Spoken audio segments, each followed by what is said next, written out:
Comece o dia bem informado com a equipe de jornalismo da Verde Vale FM. No ar, Jornal Verde Vale. 6h35. Olá, ótima manhã de quinta-feira para você. 24 de agosto do ano de 2023. Estamos começando pela Verde Vale FM, uma emissora do Sistema Verde Vale de Comunicação. Mais uma edição do Jornal Verde Vale. Comigo, aqui na bancada, ela, Daliana Oliveira. Muito bom dia. Muito bom dia para você, Wesley. Bom dia para todo mundo que acompanha a nossa programação aqui pela 103,7. Agora 6h35, começando mais uma edição do Jornal Verde Vale. E a partir de agora você confere os destaques das últimas 24 horas. Jornal Verde Vale.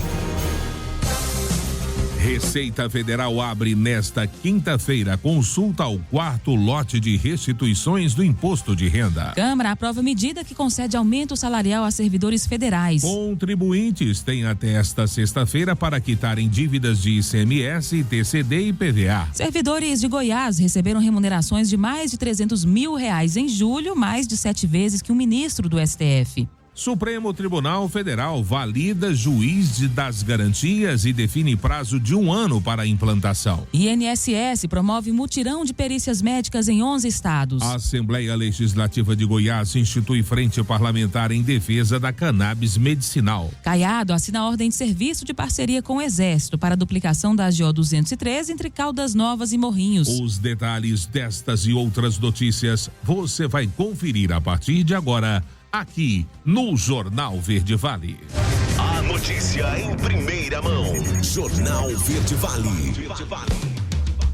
Jornal Verde Vale. Verde Vale. Notícias do Brasil.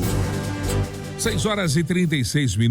Muito bem-vindos a mais uma edição do Jornal Verde Vale. Uma ótima quinta-feira a todos. O quarto lote de restituição do Imposto de Renda Pessoa Física 2023 estará disponível para consulta a partir das 10 horas da manhã de hoje, quinta-feira. São contempladas também restituições residuais de exercícios anteriores. O crédito bancário para 6.118.310 contribuintes será realizado no dia 31 de agosto, no valor total de R$7,5 bilhões de reais, sendo que R$914 milhões se referem ao quantitativo de contribuintes com prioridade legal. São 11.960 contribuintes idosos acima de 80 anos, 86.427 entre 60 e 79 anos, 9.065 contribuintes com alguma deficiência física ou mental ou moléstia grave e 30.453 cuja maior fonte de renda seja o magistério. E por fim, 219.288 contribuintes sem prioridade legal, mas por terem utilizado declaração pré-preenchida ou optado por receber a restituição via Pix, receberam a prioridade. Foram contemplados ainda 5.761.117 contribuintes não prioritários que entregaram a sua declaração até o dia 29 de maio deste ano. E os deputados federais aprovaram nesta terça-feira a medida provisória 1170/23, que concede um reajuste de 9% aos servidores federais, ativos, aposentados e pensionistas. Com aprovação, o texto vai para o Senado. O reajuste já está valendo desde maio, quando a MP foi editada pelo governo federal e passou a vigorar. Os servidores receberam o aumento na folha salarial de junho. Porém, a medida precisa ser aprovada pelo Congresso, pois vigora por até 120 dias. Se após esse prazo não tiver sido votada na Câmara e no Senado, a medida caduca, perde a validade. A recomposição salarial é resultado de acordo entre o governo e mais de 100 entidades representativas da categoria, por meio da mesa de negociação permanente que estava suspensa desde 2016 e foi retomada.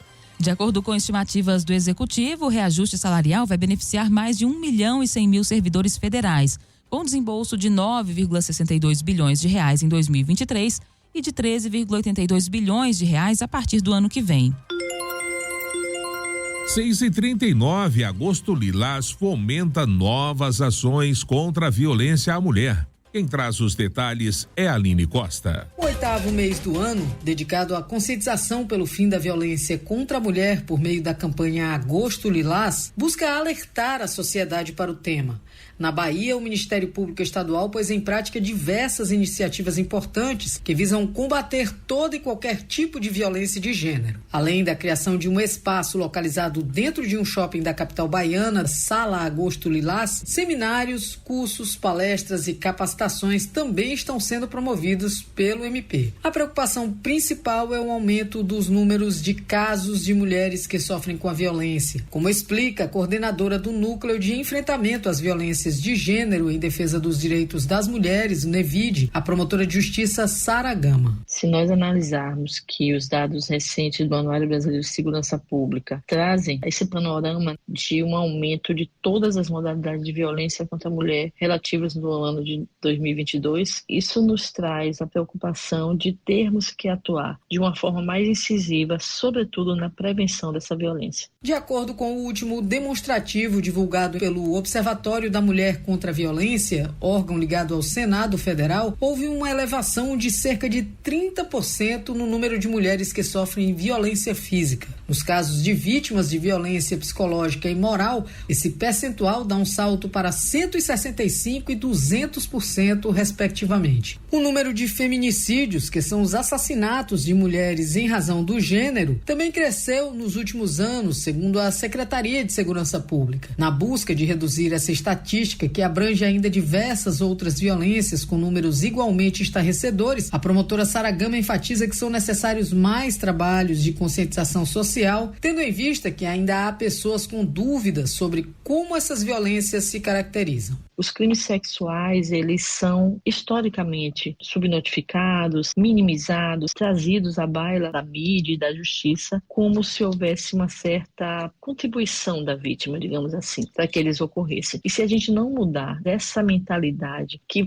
fomenta a cultura do estupro, a gente vai continuar tendo esses números. Para comunicar algum caso de violência doméstica, existe uma central de atendimento à mulher em situação de violência, através do 180. O telefone é de abrangência nacional e as denúncias podem ser feitas de forma gratuita e confidencial. A central funciona 24 horas todos os dias da semana, inclusive nos fins de semana e feriados. Agência Rádio Web de Salvador, Aline Costa.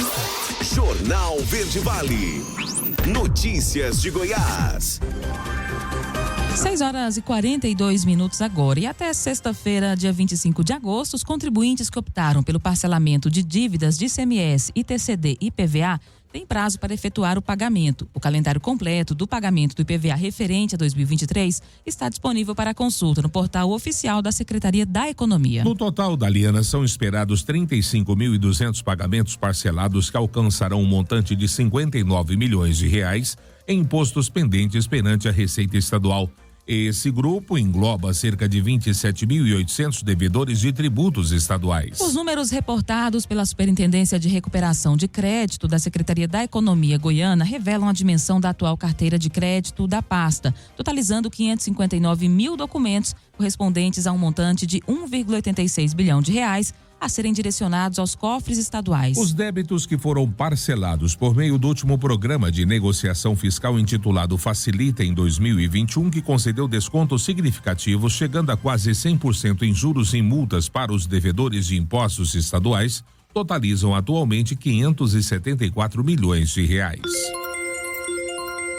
E os servidores de Goiás receberam remunerações líquidas de mais de 300 mil reais no mês de julho desse ano. Isso segundo a folha de pagamento do portal de transparência do governo estadual. O valor recebido pelos 2 auditores fiscais estaduais é 7 vezes maior do que ganha o ministro do Supremo Tribunal Federal, R$ 41.600, que é o valor estabelecido como teto para o funcionalismo público. Ontem, em julgamento virtual, os ministros do STF seguiram o voto do relator André Mendonça. Em decisão, os ministros suspenderam a validade das leis goianas que abrem brecha para esse tipo de pagamento acima do teto constitucional. As 5 leis questionadas regulamentam as verbas indenizatórias atribuídas a comissionados e efetivos do governo de Goiás do Poder Judiciário, do Tribunal de Contas do Estado, do Tribunal de Contas dos municípios e procuradores do Ministério Público de Contas. Elas fazem com que seja considerado de natureza indenizatória os pagamentos que ultrapassam o limite fixado pelo teto do funcionalismo público. O pedido de inconstitucionalidade foi feito pelo Procurador-Geral da República, Augusto Aras. 6h44 e o governador Ronaldo Caiado assina a ordem de serviço de parceria com o Exército para a duplicação da GO 213 entre Caldas Novas e Morrinhos. Quem vai trazer os detalhes é Marcelo Tavares. O governador Ronaldo Caiado assinou ordem de serviço para início da duplicação e restauração da GO 213 no trecho de 48 quilômetros que liga os municípios de Caldas Novas e Morrinhos, no sul do estado. Essa é a primeira obra estadual que ocorre com participação do Exército Brasileiro. O governador ressalta a importância da obra e da parceria do estado de Goiás com o Exército. Nós vamos fazer chegar agora pista dupla até Caldas Novas. Isso é algo que vai transformar aquele que é o maior polo turístico que existe no estado de Goiás, com toda a segurança para todas as pessoas que queiram passar ali o seu final de semana, como as pessoas que também ali vivem. Isso é algo que dá uma outra comodidade e também muito mais tranquilidade para as pessoas chegarem a este polo turístico de Goiás. A estrutura toda, ela beneficia não só Caldas Novas, ela beneficia também a Água Quente, que nós temos aí a nossa pousada ali localizada também. Tem ali mais um braço de 12 quilômetros que a prefeita Ana Paula veio aqui nos pedir para que a gente fizesse essa duplicação ali também. É um projeto que vai ser elaborado pela nossa Goinfra para que nós tenhamos aí esse orçamento também. Mas hoje o que está decidido, o que aconteceu hoje? Foi exatamente, num primeiro momento, Goiás já foi o primeiro estado aqui a aparecer para pedir essa contribuição por parte do Exército. Nós sabemos a qualidade da obra, o padrão da obra feita pelo Exército e, com isso, dando a nós a garantia de que nós concluiremos esse assunto lá, que já passaram por várias empresas e nunca tiveram ali uma conclusão. O chefe do Departamento de Engenharia e Construção do Exército, General Davi, explicou como será o serviço da corporação na obra. Nós faremos trabalhos de terraplenagem, asfaltamento, sinalização, faremos um trabalho completo. Geraremos também empregos para a área lá, né, trabalhando conosco, algumas prestadoras de serviços estarão trabalhando conosco, então movimenta a economia de uma forma geral, fortalecendo também com a conclusão dessa obra um acesso mais seguro, um acesso melhor a uma região tão importante como é todo esse complexo das águas termais aqui do nosso estado de Goiás. O acordo foi assinado no quartel-general do Exército, Forte Caxias, em Brasília. De Goiânia, Marcelo Tavares para a agência Cora de Notícias. Jornal Verde Vale. Esportes. 6h47 agora. E o Maracanã ficará fechado por pelo menos 20 dias para a reparação do gramado. E o Flamengo precisou procurar um local para jogar contra o Atlético Paranaense pela 23ª rodada do Brasileirão. Com a resposta negativa do Corinthians pela Neoquímica Arena, o rubro-negro escolheu Cariacica como casa. O Flamengo já enviou solicitação de mudança para a CBF e aguarda apenas a oficialização da troca. O estádio Kleber Andrade passa por um período de reforma no sistema de refletores, mas a administração garantiu que estará tudo pronto para a data do jogo, no dia 13 de setembro. Sendo assim, o jogo será mantido para as 21h30, horário de Brasília. Caso as obras não fossem entregues, a partida teria que ser realizada às 15 horas, horário de Brasília, assim como todos os jogos que estão sendo realizados no estádio durante o período da reforma. O Botafogo empatou com Defensa e Justiça por 1-1 no Newton Santos nessa quarta-feira pela partida de ida das quartas de final da Sul-Americana. Com o time praticamente reserva, o alvinegro saiu na frente com Gabriel Pires, de volta após 3 meses, mas cedeu empate com o gol de Tripítio, em falha de Gatito Fernandes. A partida de volta será na próxima quarta-feira no estádio Florencio Sola, em Benfield, em Buenos Aires. O Botafogo enfrenta o Bahia pelo Campeonato Brasileiro no próximo domingo, às 16 horas, também no Newton Santos. A partida da volta contra o Defensa e Justiça será na próxima quarta-feira, às 19 horas, no estádio Florencio Sola, em Banfield, em Buenos Aires. Jornal Verde Vale. A Agronegócios. 6h49 agora. E o mercado físico do boi registrou uma nova queda nos preços nesta quinta-feira. Espera-se que essa tendência de baixa persista no curto prazo, em virtude da situação favorável das escalas de abate. Além disso, tanto no mercado interno quanto no internacional, os preços da carne permanecem enfraquecidos, impactando negativamente as receitas da indústria frigorífica. Não se vislumbra, pelo menos em um futuro próximo, qualquer sinal de recuperação nos valores por arroba do gado bovino, conforme observado pelo analista de safras e mercado Fernando Henrique Iglesias. Em São Paulo, capital, por exemplo, o preço da referência para a arroba do gado bovino alcançou R$204. Já em Goiânia, capital de Goiás, a indicação foi de R$195 por arroba. Em Uberaba, a arroba teve um valor de R$205. Na região de Dourados, a arroba foi cotada a R$206. Enquanto isso, em Cuiabá, a arroba atingiu R$193. No mercado atacadista, os preços da carne bovina se mantiveram estáveis no dia. Entretanto, segundo Iglesias, o cenário de negócios ainda sugere uma queda nos preços no curto prazo, devido à lenta reposição entre os segmentos atacadista e varejista durante a segunda metade do mês. Vale ressaltar que, mesmo em processo de recuperação, os preços da carne de frango continuam mais competitivos em comparação com proteínas concorrentes, especialmente a carne bovina. A notícia em primeira mão. Jornal Verde Vale. Jornal Verde Vale. Verde Vale. Notícias do Brasil. 7h05 agora, já de volta com o segundo bloco do Jornal Verde Vale. E o Supremo Tribunal Federal decidiu ontem validar o mecanismo do juiz de garantias e determinou o prazo de 12 meses, prorrogável por mais 12, para implantação obrigatória pelo judiciário de todo o país. O modelo, Daliana, está previsto no pacote anticrime aprovado pelo Congresso Nacional em 2019 e prevê que o magistrado responsável pela sentença não é o mesmo que participa da fase de inquérito. A adoção do juiz de garantias estava prevista para entrar em vigor no dia 23 de janeiro de 2020. No entanto, foi suspensa por liminar do ministro Luiz Fux, o relator do caso. Agora o Supremo julgou o caso definitivamente. A aprovação ocorreu após a divulgação de ilegalidades que teriam sido cometidas durante as investigações da Operação Lava Jato. Pelo entendimento da maioria dos ministros, a inclusão do juiz das garantias na legislação brasileira é constitucional. Os ministros também definiram que a justiça em todo o país terá o prazo de 12 meses, prorrogável por mais 12 para implantar a medida. O prazo começa a contar a partir da publicação da ata do julgamento.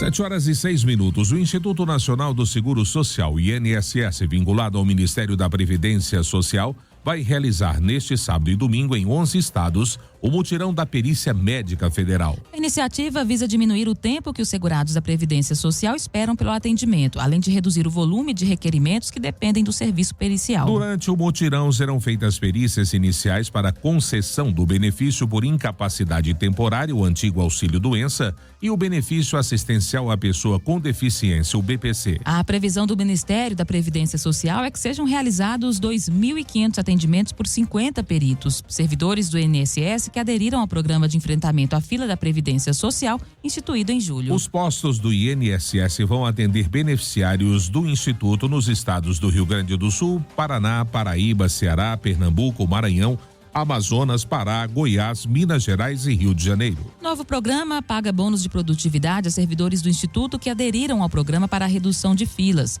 Segurados com direito a atendimento antecipado pelos mutirões serão notificados pelo próprio Instituto. 7h07. Pesquisa em saúde de precisão terá investimento de R$100 milhões. Quem traz essa boa notícia é Sandra Fontela. O Ministério da Saúde anunciou nesta quarta-feira o investimento de R$100 milhões em pesquisas em saúde de precisão. A pesquisa adota uma abordagem a partir de características específicas de cada paciente e combina dados como sinais vitais e sintomas ao perfil genético. O investimento tem o objetivo de auxiliar no diagnóstico, tratamento ou prevenção de doenças. O secretário de Ciência, Tecnologia, Inovação e Complexo da Saúde, Carlos Gadelha, fez o anúncio em evento comemorativo aos 20 anos do programa de pesquisa para o SUS em Brasília. Ele declarou declarou que não se faz SUS sem conhecimento. Esse programa do Ministério da Saúde, ele representa a retomada do compromisso com a ciência, com a tecnologia e inovação pelo Ministério da Saúde. Estamos lançando um programa da saúde pública de precisão para que a gente possa usar a ciência para atender as especificidades dos diferentes grupos populacionais brasileiros, considerando toda a diversidade da população. É a ciência a serviço da vida. Os projetos em busca de investimento devem ser submetidos ao CNPq, Conselho Nacional de Desenvolvimento Científico e Tecnológico, até o dia 19 de setembro. O valor máximo de financiamento por projeto é de até 15 milhões de reais. A pesquisa deve considerar a aplicabilidade para o Sistema Único de Saúde. O responsável pela proposta deve possuir o título de doutor, ser coordenador do projeto e ter vínculo com a instituição de execução do estudo. Entre as linhas de pesquisa contempladas pelo programa estão o desenvolvimento de tecnologias terapêuticas, como os produtos de terapias avançadas, e pesquisas aplicadas relacionadas a análises genéticas que auxiliem no diagnóstico, tratamento ou prevenção de doenças. Agência Rádio Web, produção Jornal Verde Vale. Notícias de Goiás.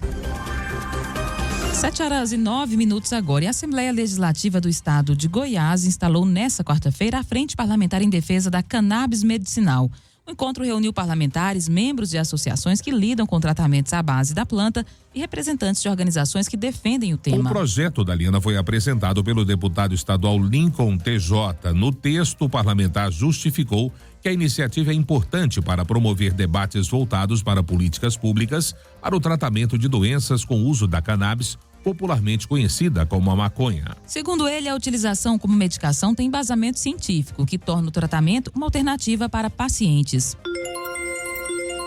E 2 homens foram presos na noite da última segunda-feira após uma operação coordenada entre os batalhões da Polícia Militar do Estado de Goiás. Com os suspeitos foram encontrados uma série de mercadorias furtadas em municípios como Iporá, Turvânia, São Luís de Montes Belos, Nazário e Santa Bárbara. A ação foi desencadeada pela equipe do CPE Trindade, que intensificou o patrulhamento pela rodovia GO 060 e obteve êxito ao abordar um veículo suspeito no distrito de Claudinápolis. O veículo estava carregado com uma carretinha furtada e diversos produtos provenientes dos furtos. No total, foram apreendidos 17 motores de betoneira, 8 baterias veiculares, um compressor, 2 maquitas, uma lixadeira, uma maleta de ferramentas, um macaco hidráulico, um alicate de corte a frio, um estepe, além de uma carretinha. Após a abordagem, os suspeitos e os materiais apreendidos foram levados à delegacia de Trindade. Várias vítimas entraram em contato com a equipe após a prisão, relatando terem sido vítimas do crime de furto. E a Secretaria Estadual da Saúde alerta sobre golpe em familiares de pacientes. A matéria é de Juliana Carnevale. A Secretaria de Estado da Saúde de Goiás alerta a população e os trabalhadores da saúde para um golpe que está sendo aplicado novamente. É o golpe da regulação, que funciona em 2 etapas. Na primeira, criminosos entram em contato com as unidades de saúde se passando por servidores da Central de Regulação e têm acesso a dados de pacientes que aguardam procedimentos nas unidades de saúde. Na segunda etapa, de posse dos dados, eles chegam até os familiares e mudam o discurso. Passando-se por médicos ou funcionários dos hospitais, os criminosos solicitam valores para cobrir exames, materiais ou medicamentos. Os familiares, acreditando que estão falando com funcionários dos hospitais, repassam valores para os golpistas. Segundo a Secretaria da Saúde, para dar credibilidade ao contato, os criminosos utilizam a foto de um médico que morreu há mais de 2 anos, vítima de Covid-19. O alerta, que já foi repassado a todas as unidades de saúde da rede estadual, é direcionado aos familiares com pacientes internados ou aguardando por exames e trabalhadores da saúde que não devem repassar informações de pacientes a não ser nos canais oficiais da Secretaria. A Secretaria de Estado da Saúde reforça que o atendimento na rede estadual é totalmente gratuito, viabilizado via SUS e que não solicita valores das famílias. De Goiânia, Juliana Carnevale, da agência Cora de Notícias. Jornal Verde Vale. Esportes. 7h13. Vamos então falar de esportes. O futebol da Arábia Saudita tomou conta do mercado. De fato, nessa temporada, ao anunciar a contratação de diversos craques como Benzema, Roberto Firmino e Neymar, para tentar fortalecer o projeto do governo. Os magnatas do país planejam se transformar em uma nova Dubai no decorrer dos anos e o esporte apaixonante se enquadra no projeto. O desejo maior da Arábia Saudita, de olho na próxima temporada, já tem o nome: Vinícius Júnior, cria das categorias de base do Flamengo. O atacante do dono do Real Madrid, campeão da Champions League de 2022, seria o alvo, de acordo com o jornalista italiano Rudy Galetti. Aos meros mortais, é importante lembrar que Vinícius Júnior tem contrato com o clube espanhol por mais 4 temporadas e uma multa rescisória em torno de 5 bilhões de reais. Aos árabes ainda precisaria arcar um salário além de 800 milhões de reais de Neymar. A grana deixou de ser problemas aparente. E o Palmeiras jogou em Pereira, no interior da Colômbia, mas parecia desfilar pelo gramado do Allianz Parque, com um primeiro tempo arrasador e sem dar chances ao rival. O Verdão goleou o Deportivo Pereira por 4-0 na noite desta quarta-feira fora de casa e ficou muito perto de uma vaga nas semifinais da Conmebol Libertadores. Os gols de Rafael Veiga, Marcos Rocha, Mike e Rony, o melhor jogador em campo, serviram para abrir grande vantagem e tornam o jogo de volta quarta-feira que vem em São Paulo quase uma mera formalidade. Com a vitória na Colômbia, o Palmeiras se classifica com um novo triunfo, empate ou derrota por até 3 gols de diferença para o Deportivo Pereira na próxima quarta, às 21h30 no Allianz Parque. O time colombiano precisa vencer por 5 gols para avançar no tempo normal ou 4 para levar a decisão para os pênaltis. Jornal Verde Vale. Agronegócios. 7h15. E o Centro de Estudos Avançados em Economia Aplicada da Universidade Estadual de São Paulo divulgou uma pesquisa que mostra que o preço médio do leite caiu pelo 2º mês consecutivo. No mês de junho, o preço médio do leite cru captado por laticínios teve a segunda queda consecutiva, chegando a R$ 2,55 o litro na média Brasil líquida. Isso representa uma redução de 6,02% em relação a maio e de 22,38% em comparação com junho do ano passado, considerando aí os valores reais. Com o resultado, o preço do leite cru encerrou o primeiro semestre com uma média de R$ 2,75 o litro, acumulando uma queda de 1,4%. No entanto, ainda é 3,31% superior ao mesmo período do ano passado. Pesquisas indicam que o preço do leite captado em julho terá uma redução em torno de 5%, mantendo, infelizmente, a tendência de queda. Jornal Verde Vale. Verde Vale. Notícias do Brasil. 7h16. E Fundo de Financiamento Estudantil. Convocação da lista de espera acontece até o dia 29 de agosto. A matéria é de Lívia Braz. Alunos que se inscreveram para o Fundo de Financiamento Estudantil, FIES, neste segundo semestre e não foram contemplados dentro das vagas, devem ficar atentos ao prazo para a lista de espera.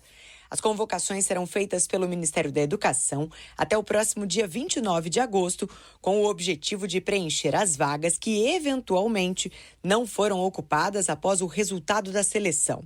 Para acompanhar a situação, o candidato deve entrar no site cisfiesportal.mec.gov.br. Os convocados pela lista de espera devem complementar a inscrição em até 3 dias úteis, a contar do dia seguinte à data de divulgação de sua pré-seleção, pelo Portal Único de Acesso ao Ensino Superior no endereço acessounico.mec.gov.br. Depois disso, o candidato deve validar as informações declaradas no ato da inscrição. O FIES é um programa do Ministério da Educação, criado em 2001, para financiar a graduação na educação superior de estudantes matriculados em cursos superiores não gratuitos. A professora e doutoranda em Economia Política pela Universidade de Coimbra, em Portugal, Jaqueline Damasceno, explica a importância desse programa.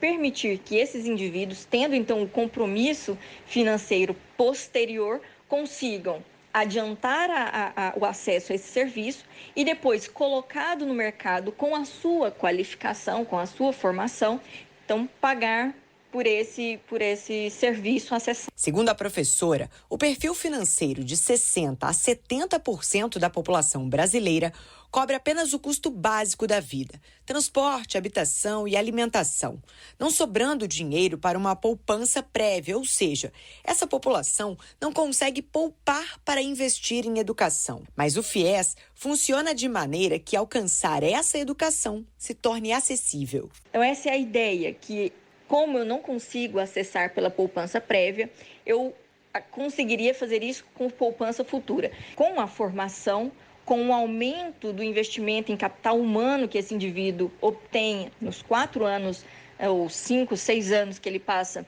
na cadeira da universidade, tendo uma profissão que o qualifica a elevar o seu nível de renda, agora sim ele teria renda disponível para conseguir pagar por esse serviço. A personal trainer Elisângela Guimarães, de 46 anos, sempre sonhou fazer uma faculdade. Com as contas apertadas, postergou o desejo de ter uma profissão. Só aos 33 anos, vendo a possibilidade de estudar e pagar quando começasse a trabalhar, ela conseguiu entrar na graduação de Educação Física. Eu sou formada graças ao FIES.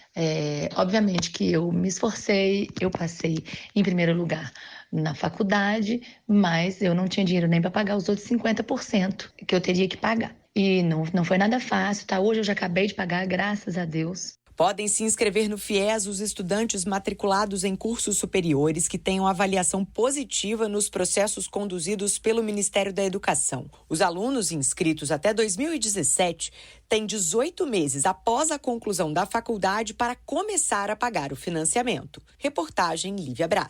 A notícia em primeira mão. Jornal Verde Vale.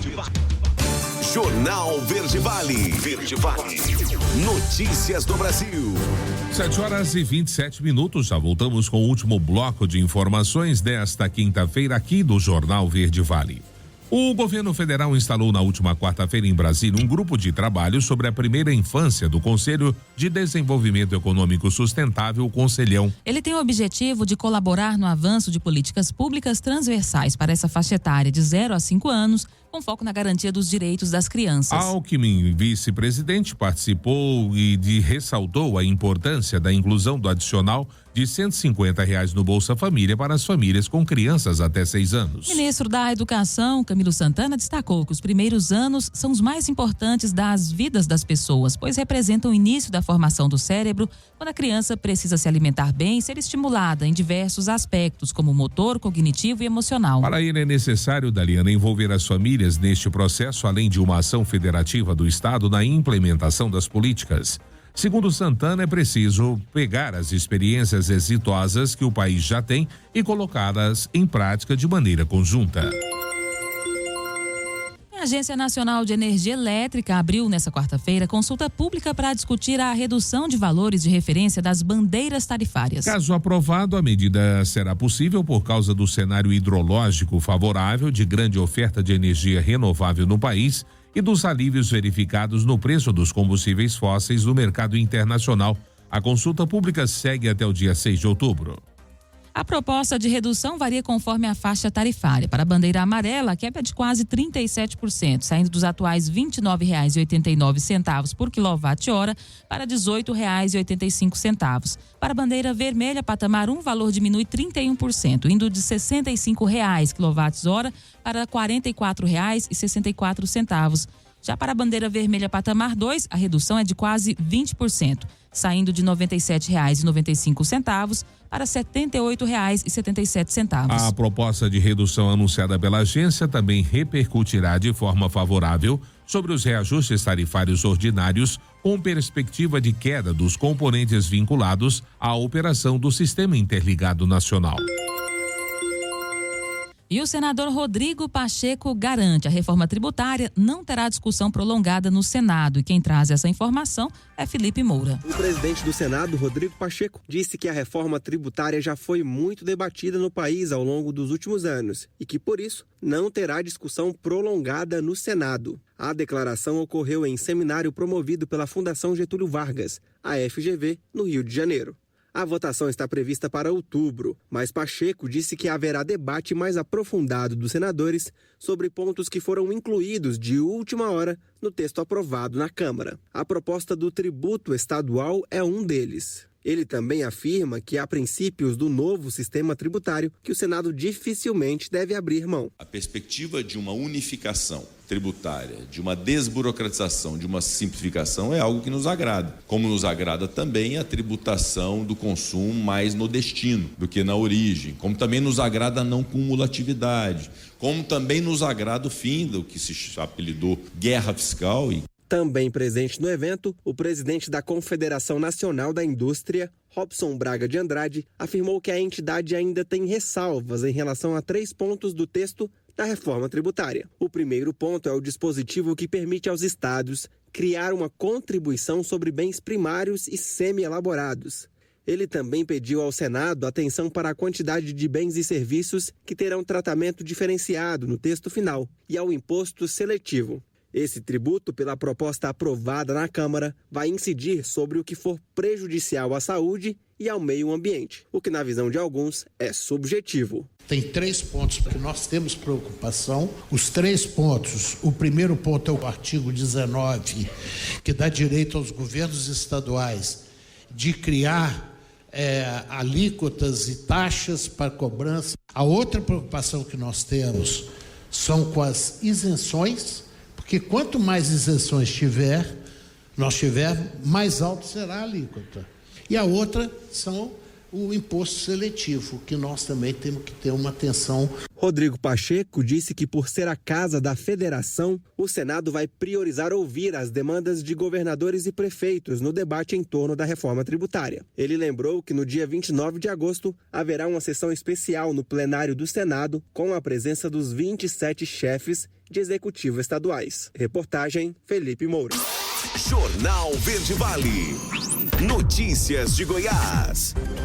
7h32. O deputado estadual Paulo César Martins revelou nesta quarta-feira que já conta com umas 14 assinaturas para apresentar a proposta de emenda à Constituição Estadual para um aumento de 2% no orçamento da casa. O parlamentar voltou a citar que no passado o governador Ronaldo Caiado, quando era deputado federal, defendia as emendas impositivas. Após o discurso, o deputado estadual Clécio Alves, do Republicanos, que presidia a sessão, exaltado, disse que iria rubricar o documento e apresentaria o projeto na casa. O deputado Amaury Ribeiro reconheceu que a PEC fortaleceria emendas aos municípios, mas manteve cautela em relação ao texto. Aumentaria nossas emendas em quase 8 milhões por ano para cada deputado. Seria um benefício imenso aos municípios e aos deputados, mas como deputado da base, temos que entender a realidade do estado e atender também o governador, que pediu por enquanto para que essa matéria não fosse votada. Foi o que explicou o deputado. O estado de Goiás alcançou a primeira colocação na categoria Potencial de Mercado, no ranking de competitividade dos estados do Centro de Liderança Pública. O governador Ronaldo Caiado comemorou os avanços no levantamento, que também apontou que Goiás subiu 2 posições no cenário geral e chegou à 7ª posição. Segundo o mandatário, o governo mostrou que com espírito público se transforma um estado. O ranking é elaborado a partir de tendências e dados do Instituto Brasileiro de Geografia e Estatística, o IBGE, Banco Central e Seara, e leva em consideração 10 quesitos. São eles: segurança pública, sustentabilidade social, infraestrutura, educação, solidez fiscal, eficiência da máquina pública, capital humano, inovação, potencial de mercado e sustentabilidade ambiental. Os indicadores da categoria Potencial de Mercado levam em consideração elementos como a taxa de crescimento, tamanho de mercado, crescimento potencial da força de trabalho, comprometimento da renda, qualidade de crédito para a pessoa física, volume de crédito e inadimplência. 7h34. Na noite da última terça-feira, um motorista de 53 anos foi detido pelas autoridades sob suspeita de conduzir um caminhão em alta velocidade sob influência de álcool após provocar uma colisão em Rio Verde, na BR-060. De acordo com a Polícia Rodoviária Federal, o veículo envolvido no acidente era uma carreta carregada com aproximadamente 40 toneladas de milho em grãos, que perdeu o controle, saindo da pista e quase tombando, resultando em derramamento da carga sobre a via. Informações do disco tacógrafo do veículo indicam que o motorista mantinha uma velocidade de 110 km por hora, ultrapassando o limite de 90 km estabelecido para aquela via. Após ser submetido ao teste do bafômetro, o condutor da carreta apresentou um índice de 0,93 e confirmando assim as condições alcoolizadas. Segundo a Polícia Rodoviária Federal, a rodovia precisou ser temporariamente interditada para a realização da limpeza da carga de milho, bem como para a remoção do veículo acidentado. Ainda há resquícios dos grãos espalhados pela pista, demandando atenção redobrada dos motoristas que trafegam pela área. E Goiás conquista resultado histórico no ranking de competitividade dos estados. Quem traz os detalhes é Leandra Matos. Goiás é destaque nacional em competitividade no setor público, ocupando a 7ª posição no ranking de competitividade dos estados divulgado em Brasília. Com subida de 2 posições em relação ao ano passado e avanço por 3 anos consecutivos, Goiás recebeu o prêmio Destaque Crescimento. Este é o melhor resultado do estado desde 2016, quando o levantamento foi reformulado e passou a seguir os atuais parâmetros. O ranking é elaborado pelo Centro de Liderança Pública, uma das maiores entidades não governamentais do país na área de gestão pública. Durante solenidade de apresentação dos dados, o governador Ronaldo Caiado dividiu o mérito da conquista com os servidores públicos estaduais e agradeceu pelo trabalho executado em todos os órgãos e unidades. Quero dizer meu muito obrigado a todos os servidores públicos. Em segundo lugar, eu acredito que é o bom exemplo. Primeiro, o governador tem todo o respeito com o dinheiro público.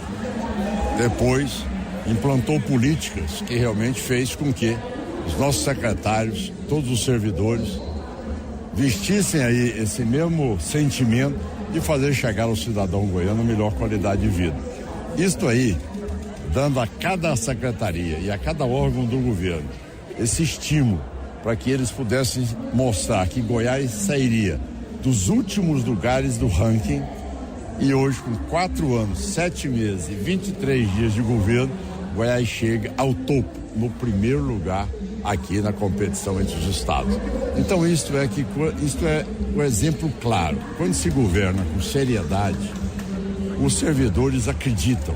E com isso nós atingimos esses patamares nesses principais pontos e pilares do ranking nacional. O ranking de competitividade dos estados avalia as 27 unidades federativas, a partir de 99 indicadores, distribuídos em 10 pilares temáticos, considerados fundamentais para a promoção da competitividade e melhoria da gestão pública. São eles: infraestrutura, sustentabilidade social, segurança pública, educação, solidez fiscal, eficiência da máquina pública, capital humano, sustentabilidade ambiental, potencial de mercado e inovação. De Goiânia, Leandra Matos, da Agência Cora de Notícias.